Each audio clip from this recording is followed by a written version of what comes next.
Hello. So welcome to my week 8 data presentation. I'm sorry I missed a class this Wednesday and the Friday. Somehow I overslept. A little bit too tired these days. Sorry about that. But anyways, let's get started with data. So this week we're looking at the MN cities. So I'm really interested in different cities and with their like unemployment rate. So what I did is I get the first I select. I don't need the latitude, longitude, and elevation. Those I don't think matters to the unemployment rate. So I basically taking them out uh, from the part. And the second, I take out those cities that don't have employment rates in these data sets. So it cannot be missing or not available. And I drop NAs so I can have a better. I can do some better analyze to my data. So yeah, and I specifically plot like make another sets that does not drop NAs. So we'll take a look. That's how I use that later. So if we look at the data right now, there you go. So right now is this. So these are these cities, and these are all number variables. So there are still some NAs, but you see. Okay. Yeah, this is sorry. This is the original data set. I haven't really run this data yet, so I probably should run it. And then yeah, right now I pick out all the NAs, so I can use it to analyze. So here I separate to two parts. One training sets and one test sets. It's because I want to actually train a model to make some decisions. So here I use a linear model. The reason I use a linear model, it doesn't have any specific reason, just because it's just easy to use. And I'll take a look at the summary of a linear model. The reason I take a look at summary is because I want to look at this. So you see here. So I want to look at those most scientifically, statistically significant variable. So this is one, the area. So the p-test the p-value really tells me that area should be one thing that matters to the unemployment rate. Another thing that matters is the house price index. So I took some of them, and I could create. I take the name, employment rates, area, and the house and the price index. So and then I generate these three plots. So first plot, it is the only dots plot. That's So to take a look at is there actually a correlation between area and the unemployment? You can tell that the correlation is not that strong, and you barely can draw a line out of it. It's kind of space in the area, so kind of not that precise.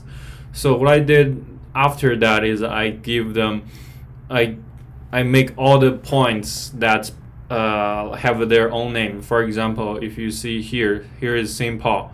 So the unemployment rate for St. Paul is around 2.7 ish, and the area is around 50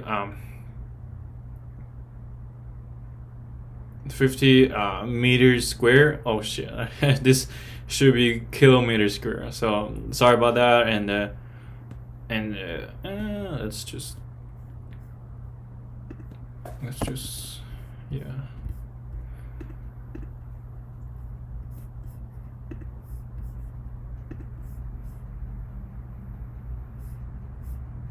Yeah, so here it should be kilometer square. So if you see, I have St. Paul over here, it has this much of area, and the unemployment rate is this much. So has all the dots has their like their no own names, but you can see the problem with this plot is that is everywhere. Like it's too much information. You see all the cities, so probably people will get confused. Wait, why the cities are all over the place? So what I did next is I actually only pick some of the cities that have are we want to look at it. So here what I did is I only picked the city that has it's above the mean. So if their unemployment rate is above the average, so I only take them out. So you can see St. Cloud is over here, Elk River, St. Paul, Duluth, Minneapolis. Minneapolis is somewhere Minneapolis is probably not on there, so which is a little bit shocking, but you can see Bloomington, Brooklyn Park. So I think these are three options I have. First one is literally don't tell the audience anything, just give them a plot, and there's no correlation. There is barely any information for them. And for the second option is just give them all the information at once, so let them figure out what's going on. And since there are too many things, I don't think the audience can tell the difference. And the third plot is basically have option that I only have a part of the dots that has only part of dots that has a name on there, so the audience can have a better understanding about the data. So yeah, those are three options. So besides those dots, and I also have another thing. This time I want to try something different. So I create this tree plot, and so this is a regression tree. How to interpret this regression tree is we start from the first point. The machine will predict that no matter what city it is. So we'll always get around 2.3 unemployment rate. That's actually including all the cities. That should be like Minnesota, entire Minnesota,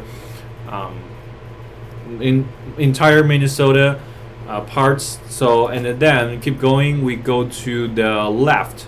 If it's greater, if these aggravated assault is bigger than 166. If yes, we go to this part. So the underemployment rate should be decreased a little bit. But if this is bigger, then the aggravated assault is bigger than 166. I mean, it's probably a little bit not safe. So increase to 2.8. So in this takes 13% of the cities. So and keep going down. We from here we say if the city sale tax rate is smaller than 0.16, so we go to here, and so the unemployment rates will goes down by 0.1, and if it is, will go go out by 2.3. So what I'm trying to tell my audience is that according to this tree model, these are something that matters to the unemployment rate. For example, if the aggravated assault is bigger than 166 or not, and the city sale taxes will affect the unemployment rates. And so yeah, those are some things I want to tell my audience, and make them have a better understanding about the unemployment rate. So yeah, so this is all my plot, and please let me know if you have any question or comments. Thank you so much.